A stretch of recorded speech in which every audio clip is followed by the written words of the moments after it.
The hall was thick with anticipation, lights glaring down on the stage where two women stood facing each other, the weight of the nation pressing on their shoulders. Cameras zoomed in, every lens hungry to capture the first spark. The silence was cut sharply when Jasmine Crockett leaned forward and delivered a line so raw, so unfiltered that the entire room seemed to gasp in unison. She did not see Kamala Harris as the noble prosecutor she claimed to be. Instead, she branded her as the protector of corruption, the emblem of a system that punished the powerless while shielding the privileged. The words hit like a gavel in a courtroom. But this wasn't a trial confined by four walls. This was America's trial, and every citizen was now part of the jury. Gasps, murmurs, and stunned expressions flickered across the crowd.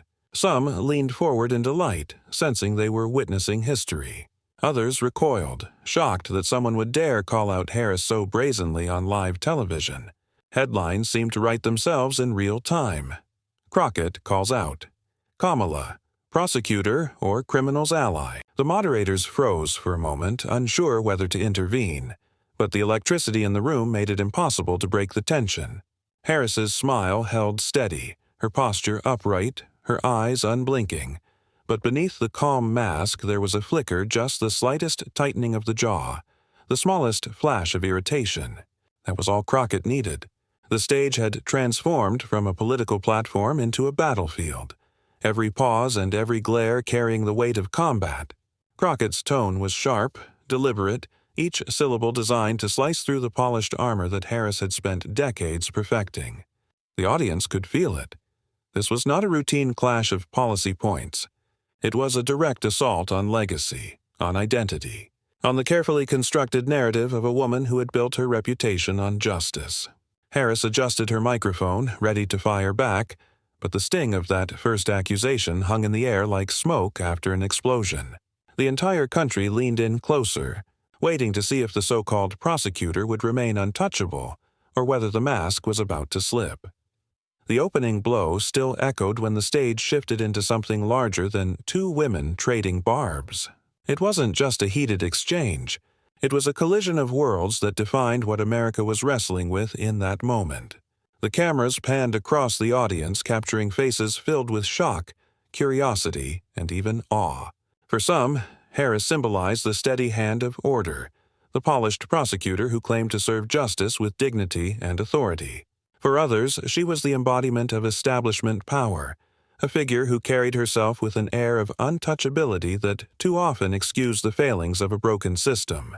Crockett's words tore at that image with surgical precision, daring the public to question whether Harris was truly the prosecutor of justice or the defender of a rigged structure that let the powerful walk free while punishing the powerless. This was not a clash that existed in isolation.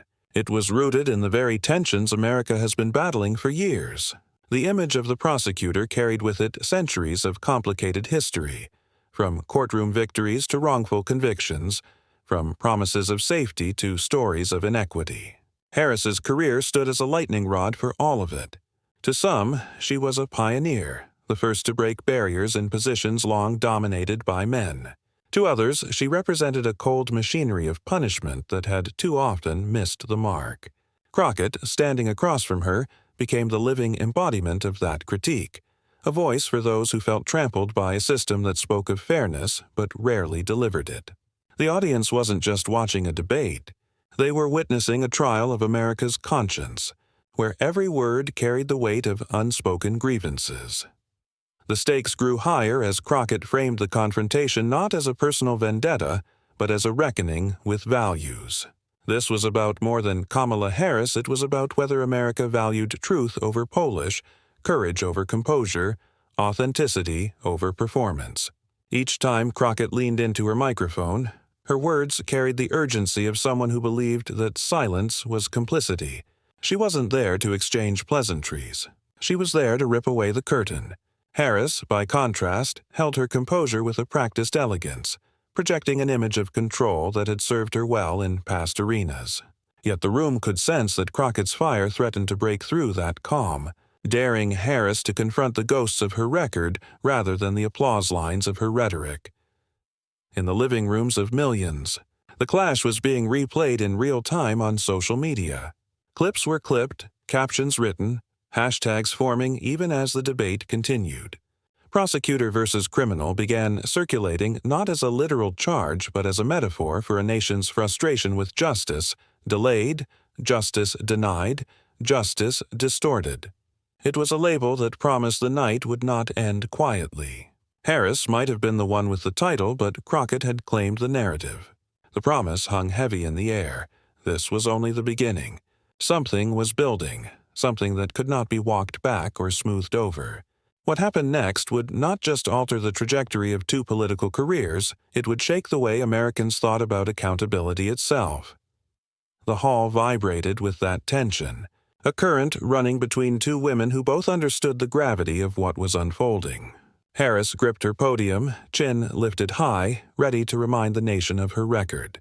Crockett waited with unflinching eyes, daring her to try. The cameras caught every breath, every pause, every bead of sweat. The audience could feel it. A storm gathering just beyond the horizon, and everyone knew the next moment would set the stage for something far greater than a debate performance. The country was leaning forward, waiting for the words that would ignite the firestorm. Something was about to break, and when it did, the shockwaves would ripple far beyond that stage, stood tall beneath the harsh lights, her presence calculated, her posture immaculate, as though every move had been rehearsed for this exact moment. She wore the armor of a prosecutor, the carefully cultivated image of a woman who had fought her way to the top by mastering the language of order, justice, and authority. For years, that image had carried her, a shield that made her untouchable in the eyes of many. But beneath the surface of her polished demeanor lay the contradictions that Jasmine Crockett was eager to expose, contradictions that the audience could no longer ignore once the first blow had been struck. Harris's reputation as a prosecutor was both her greatest strength and her most dangerous liability. Her resume gleamed with victories, but so many of those victories came with shadows, stories that told of unequal justice, of choices that left communities scarred. Her rise to power had always been painted as trailblazing. She was the first to break barriers, to wear the title with a mix of elegance and toughness that inspired young women across the country. Yet, critics remembered the cases that spoke to something else, a colder side of justice. They recalled the prosecutions that targeted the vulnerable while corporate misdeeds often slipped through the cracks. They pointed to her refusal to back progressive reforms when they clashed with her prosecutor's identity. This was the duality that Crockett now dragged into the spotlight. The woman who stood as a pioneer but also as a gatekeeper of a flawed system. The prosecutor who claimed to fight for fairness, but whose record revealed moments when fairness bowed to politics. As Crockett spoke, the cameras lingered on Harris's face, her expression unmoved, her chin high, as though she had weathered storms like this before. Yet her silence was deafening, because silence was where the contradictions echoed loudest. She embodied authority, but authority alone could not erase the questions Crockett was forcing into the open. Was she the champion of justice she claimed to be, or was she the polished mask of a system too comfortable with its own failures? This wasn't just about Harris's career. It was about what she symbolized. In her, the audience saw the smooth rhetoric of power, the careful polish of someone who knew how to survive in the system without breaking it apart. And in that, Crockett found the perfect villain not a caricature of corruption, but a living contradiction. The arrogance was subtle, but it was there. It showed in the way Harris dismissed interruptions with a quick, cool smile, in the way she leaned into her title as though it alone validated her. It was there in her refusal to flinch, in the confidence that decades of climbing had given her. Yet what once made her invincible now painted her as aloof. To her supporters, she looked dignified. To her critics, she looked detached, a figure too insulated by success to hear the cries from below. Crockett seized on that, weaponizing every ounce of Harris's composure into evidence of disconnection. Each polished answer became a reminder that Harris had lived in the halls of power too long to feel the pain of the people outside. The contrast was cinematic. Harris projected the calm of a seasoned professional, but Crockett's fiery presence made that calm feel cold. The stage itself became a metaphor. Harris in her polished armor, Crockett wielding raw conviction like a blade. And as the debate wore on, Harris's contradictions piled higher. Every reminder of her past prosecutions, every reference to decisions that favored institutions over individuals, deepened the sense that she was a prosecutor not of justice, but of convenience. The audience began to see not just the figure before them, but the shadow that followed her, a shadow Crockett would not let them forget. It was this backstory, this carefully woven history of triumph laced with controversy, that positioned Harris as the perfect antagonist for the unfolding drama. She wasn't the villain in the cartoonish sense. She was far more complex. She was the figure who had climbed, fought, and broken barriers, only to become the symbol of a system that desperately needed breaking. Crockett's attack had opened the crack, and now, with every passing second, the audience's faith in Harris's untouchability weakened. The prosecutor's armor gleamed under the lights, but the crowd could now see the dents. They waited, wondering if this would be the night when the cracks finally split wide open, when the image of unshakable power would shatter under the weight of its own contradictions. Jasmine Crockett stood in stark contrast to Kamala Harris, not wrapped in polish but in rawness, not armored in decades of establishment power but hardened by struggle. Her story was not one written in gilded halls or polished biographies but in grit, sacrifice, and the relentless fight to carve a place in a system that had little interest in making space for her. She did not come from privilege, nor did she enter politics with the safety net of legacy. Her journey was one of persistence in the face of dismissal, of speaking loudly when the world tried to quiet her, of pushing into rooms where she was not invited and refusing to leave once she got there. Every scar, every setback, every uphill battle became her badge, and it was this authenticity that made her a force the polished prosecutor could not match. From her earliest days, Crockett had carried the weight of being underestimated. She had seen firsthand the inequalities that others debated from a distance. She knew the faces of families caught in cycles of poverty, the voices silenced in communities dismissed by policymakers, the frustration of watching justice bend for the powerful while breaking the powerless. These were not abstract policy points for her, they were lived experiences, etched into her memory like permanent ink. Unlike Harris, who often stood as the embodiment of order, Crockett grew into her voice as the embodiment of resistance. She was never content with silence. Silence was complicity, and complicity was unacceptable.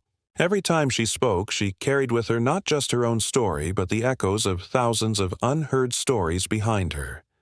Her rise was not graceful, but fiery. Where Harris built her reputation with courtroom victories and tightly crafted speeches, Crockett's legacy was written in the moments she refused to bow. She was the kind of figure who embraced being called brash, unapologetic, even reckless by her critics, because she knew that politeness had never delivered justice for those at the bottom. Every insult hurled at her became fuel. Every time someone doubted her capability, she turned the doubt into defiance. The establishment saw her as a disruptor, a thorn in the side of polished power, and she wore that label proudly. For her, disruption was not chaos, it was necessary. It was this fire that made her uniquely prepared for the confrontation unfolding on the stage. Harris came with experience and polish, yes, but Crockett came with hunger, with the kind of energy that comes from knowing you have nothing to lose and everything to fight for. She had weathered storms far harsher than televised scrutiny. The attempt to silence her, to diminish her, had followed her throughout her career, but each time it happened she had come back louder. Her voice wasn't manufactured for cameras or polished by media trainers. It was raw, unscripted, born of urgency. And in a political arena where so much felt rehearsed, that rawness was magnetic. Her story resonated with those who saw themselves in her a single mother working 2 jobs, a student buried under debt, a community activist fighting for a cause with limited resources. Crockett was not their representative in theory. She was their reflection in practice. She knew struggle not as a talking point but as a daily reality she had lived and breathed. When she stood against Harris, the contrast was unavoidable. One woman represented the order of the system, the other represented the frustration of those who had been left outside of it. The clash was not just political, it was deeply symbolic. Crockett's backstory also carried with it an unspoken sense of destiny. Everything that had shaped her, the dismissals, the criticisms, the uphill battles, had prepared her for this very moment. She had not fought her way through all of it to stand timidly on that stage. She had come to challenge, to confront, to disrupt, and she had come armed with a truth sharper than any prosecutor's rhetoric. The authenticity she carried was not something that could be polished or rehearsed, it was lived. That was her strength, and that was why her words carried the weight of inevitability. The audience, whether in the debate hall or watching from home, could feel the difference. Harris inspired respect, but Crockett inspired connection. Harris looked like she had rehearsed for this, but Crockett looked like she had been waiting her whole life for it. That kind of energy is contagious, and it rippled across the room with every sentence she spoke. Her fire did not feel performative. It felt necessary, almost inevitable. People leaned in, not because they expected a polished performance, but because they expected honesty, uncomfortable, raw, unfiltered honesty. And Crockett delivered it without flinching. As the section of her backstory unfolded in the public's imagination, one thing became clear. Crockett was not simply another politician seeking her moment. She was the counterweight to Harris's polish, the storm to her calm, the disruption to her order. And while Harris's contradiction set her up for scrutiny, Crockett's struggles set her up for triumph. She was not perfect, but perfection was never the point. The point was that she was real, and in a political landscape drowning in Polish, real was the sharpest weapon of all. By the time this contrast had fully landed, the audience understood why Crockett seemed uniquely fitted for the role she was playing that night. Her past was not baggage, it was preparation. Her scars were not weaknesses, they were her proof. She stood there not because the system had cleared a path for her, but because she had carved one through sheer will. And that was why, as the debate tightened and the confrontation escalated, Crockett appeared not as someone playing defense, but as someone who had been waiting for this exact fight all her life. The fire in her eyes made it clear. She was not afraid of the prosecutor's polish, because authenticity could burn through armor faster than any accusation could. The temperature in the room climbed as the debate moved into its fiercest stretch. What had begun with a shocking accusation now burned hotter, each exchange sharper, each pause more electric. Jasmine Crockett leaned into her microphone with the same energy she had carried from the opening moments, her words landing like hammer strikes against steel. She pushed harder, questioning Kamala Harris not only on her record but on the very legitimacy of her image. Harris responded with the calm precision of someone who had spent a lifetime inside the courtroom, her tone measured, her sentences clipped and controlled. But the rhythm of their clash revealed something deeper, while Crockett's voice crackled with urgency. Harris's composure started to feel strained, as though the shield she carried was just beginning to bend. The audience sensed it. Every time Crockett raised her tone, gasps and murmurs rippled through the hall. Every time Harris fired back, the hush returned, people trying to measure whether her calm was true control or simply an attempt to keep the cracks from widening.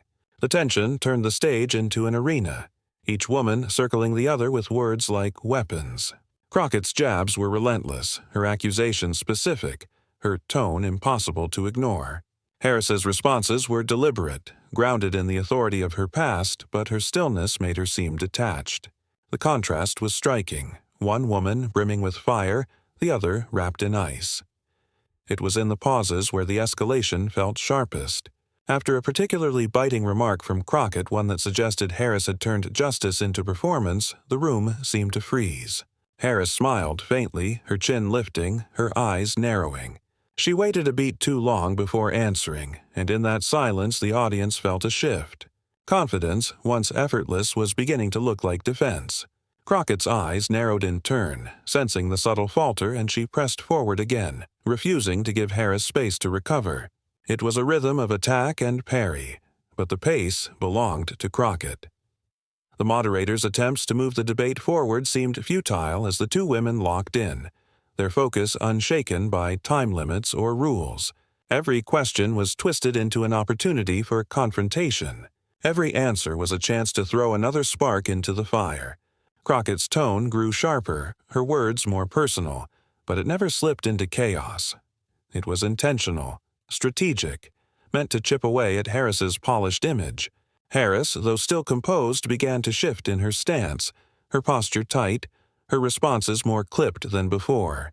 The cracks were widening. The crowd fed on the energy, applause erupting at Crockett's barbs, a scattering of cheers greeting Harris's rebuttals. The air itself felt charged, like a storm about to break. Each exchange felt like it might be the one that tipped the balance completely. Crockett leaned into Harris's contradictions, reminding the audience of the people left behind by her decisions. Harris countered by leaning into her authority, presenting herself as steady, seasoned, reliable.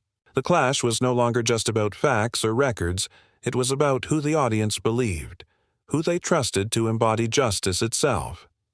By now, even those who came into the hall indifferent could feel the shift.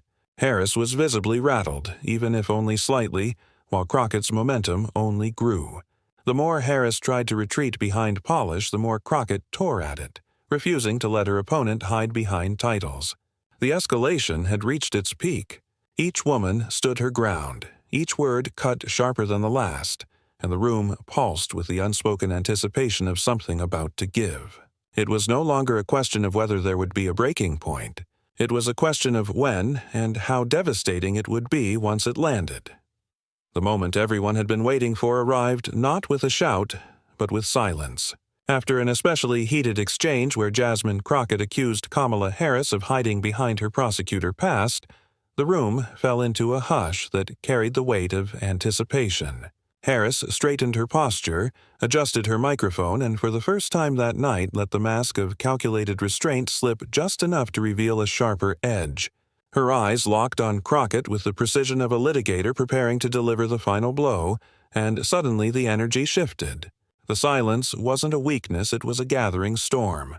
When Harris spoke, her tone was steady, deliberate, and every word landed like a strike designed not just to rebut, but to dismantle. She began not by defending herself, but by reframing the entire premise of Crockett's attack. Instead of retreating into technicalities or past accomplishments, Harris turned the lens outward, drawing attention to the larger principles at stake. She acknowledged the criticisms without flinching, then pivoted to the lives touched by her decisions, the communities she had fought for, the stakes that were larger than her or Crockett. In that moment, she wasn't simply responding. She was elevating the conversation. Crockett had cornered her with accusations of being a prosecutor turned politician, but Harris flipped it into a narrative of resilience and service, positioning herself as someone who had weathered fire because she stood in the line of duty when others refused. The audience leaned in, sensing the turn. Crockett's earlier fire seemed momentarily diminished as Harris's words grew sharper, more personal, carrying the weight of lived experience. Harris paused often, not because she faltered, but because she knew the silence would amplify her points. Each pause became a cliffhanger, forcing the audience to hold its breath, waiting for the next revelation. And then came the mic drop. Harris looked directly at Crockett and said, with calm authority, that justice was never about sound bites or performance. It was about the decisions made when the cameras were off, when lives were on the line, when leadership demanded sacrifice rather than applause. It was a line designed to cut deeper than any insult, turning Crockett's fiery energy back against her, making it look like spectacle rather than substance.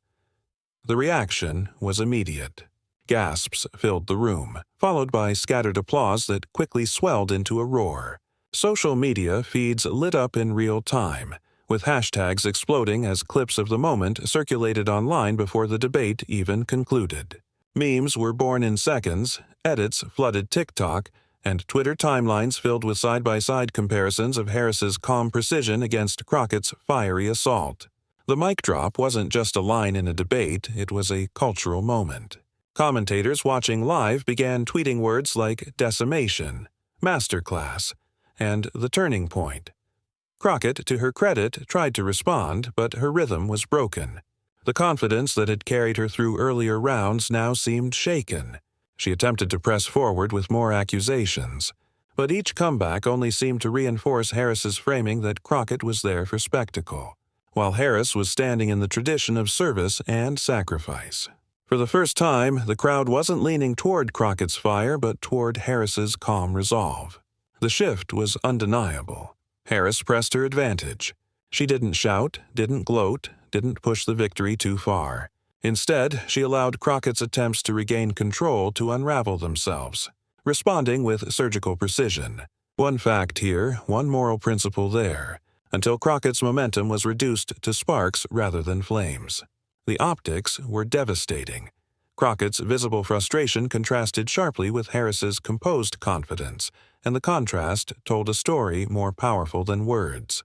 Harris had absorbed the storm, waited for the right moment, and delivered a blow that left her opponent off balance and the audience buzzing with disbelief.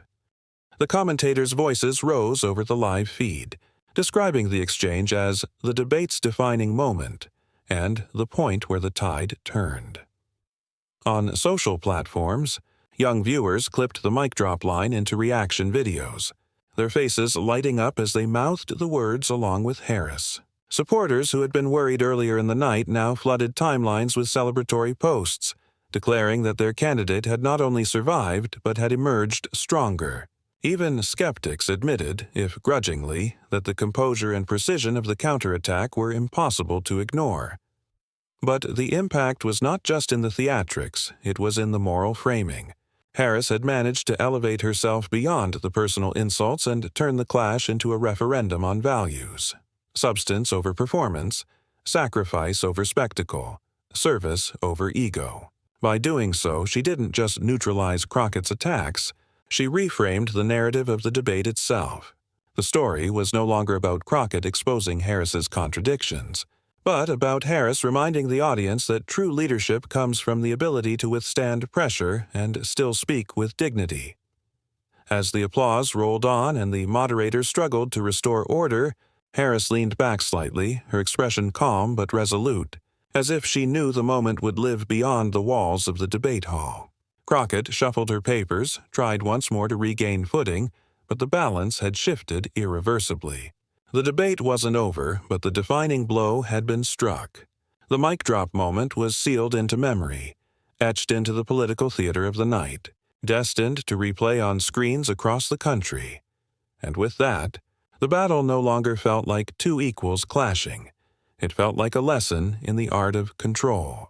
Harris had absorbed every insult, every jab, every attempt to rattle her, and when the time came, she responded not with raw force, but with precision and timing.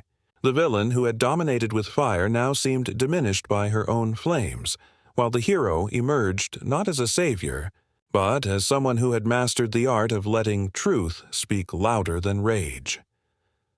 The moment Harris delivered her counterattack, the reverberations were immediate. In the debate hall, the audience erupted, but the true shockwaves began to spread beyond those walls within seconds. Phones lit up, live-stream chats exploded, and Twitter's trending bar turned into a battlefield of reactions.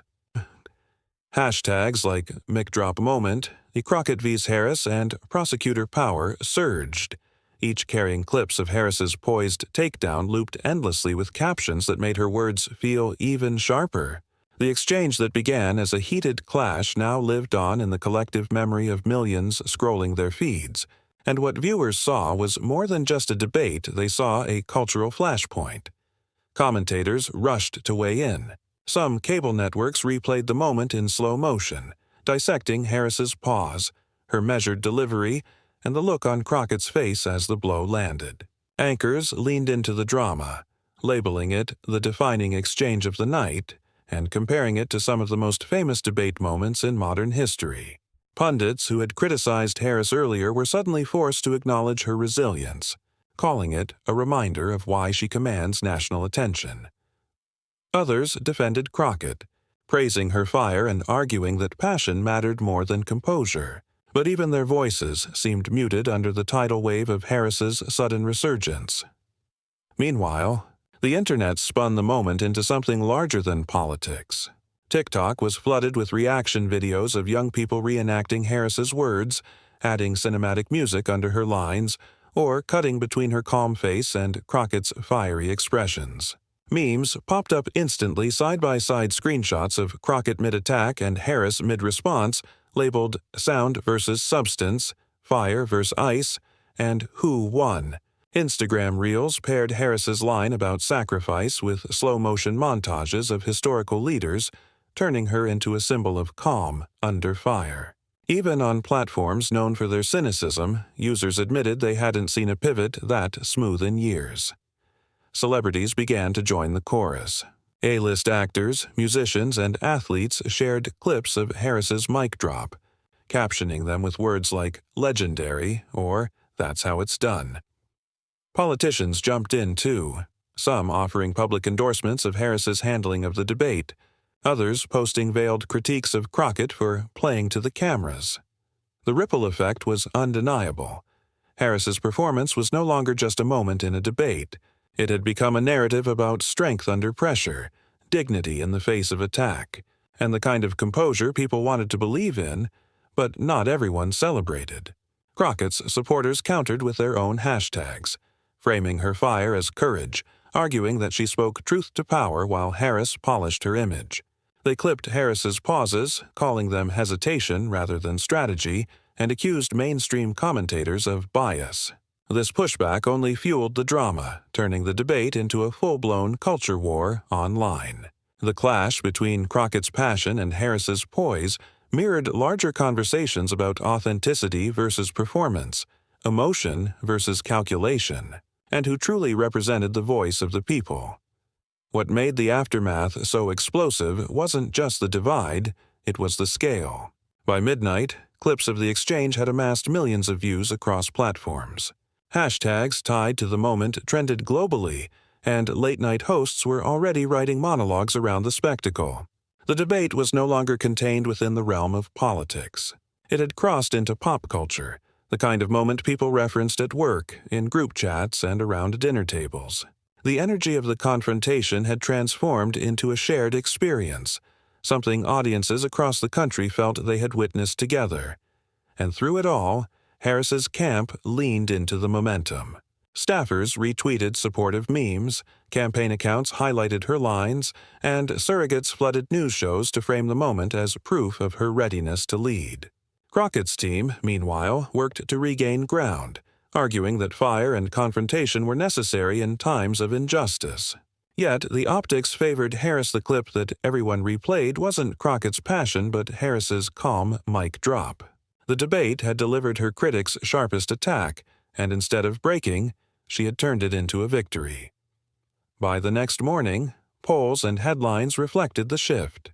Editorials debated whether the moment marked a turning point, op-eds called it a masterclass in timing, and social platforms refused to let the energy fade.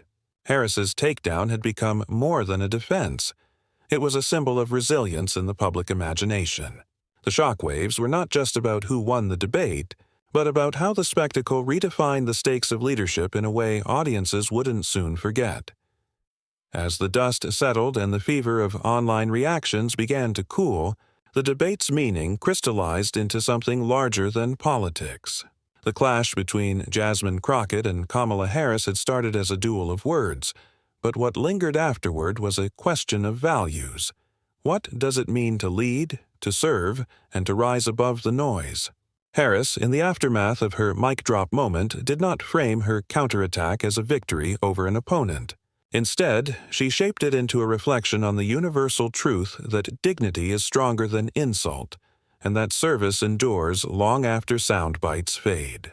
Her ability to reframe an attack into an affirmation of principle gave the night a resonance that extended beyond partisanship. She reminded viewers that justice is not a stage act but a lived reality for those who face it without power or privilege. In her calm dismantling of Crockett's accusations, she underscored the idea that leadership is measured not by who shouts the loudest, but by who can shoulder responsibility when it is most difficult. Crockett's fire may have captivated the audience in the heat of the exchange, but Harris's steadiness transformed the confrontation into a teaching moment about the difference between spectacle and sacrifice. In this, Harris appeared not just as a debater, but as a symbol of perseverance, someone who had taken every arrow thrown at her and still chose to answer with clarity rather than chaos. The moral resonance of the night came not from Harris proving herself right, but from showing that integrity matters when it is tested most fiercely. By keeping her composure under attack, she modeled a form of leadership that refuses to reduce itself to the level of insult. The contrast between Crockett's passion and Harris's poise reflected a larger conflict within the culture. Do we celebrate raw anger, or do we honor the discipline it takes to channel strength without losing control? Harris's answer, embodied in her delivery, suggested that true power lies not in silencing others but in outlasting them with principle.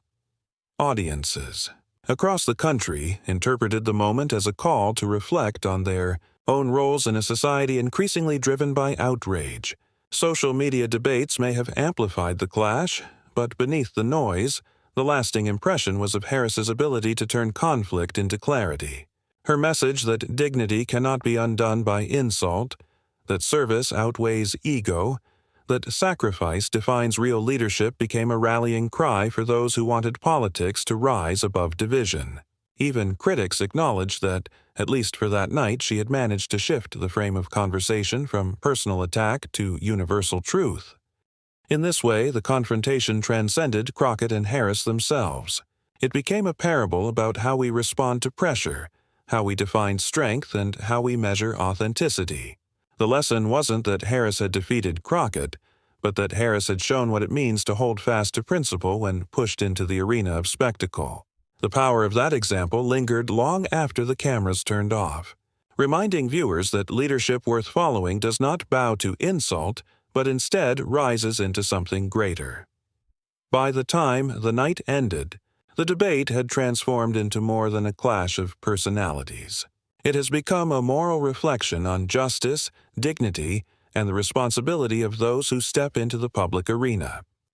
The audience was left with the impression not simply of who won the exchange, but of why it mattered that in an age of endless noise, the voices that endure are those that speak with calm truth rather than frantic fury.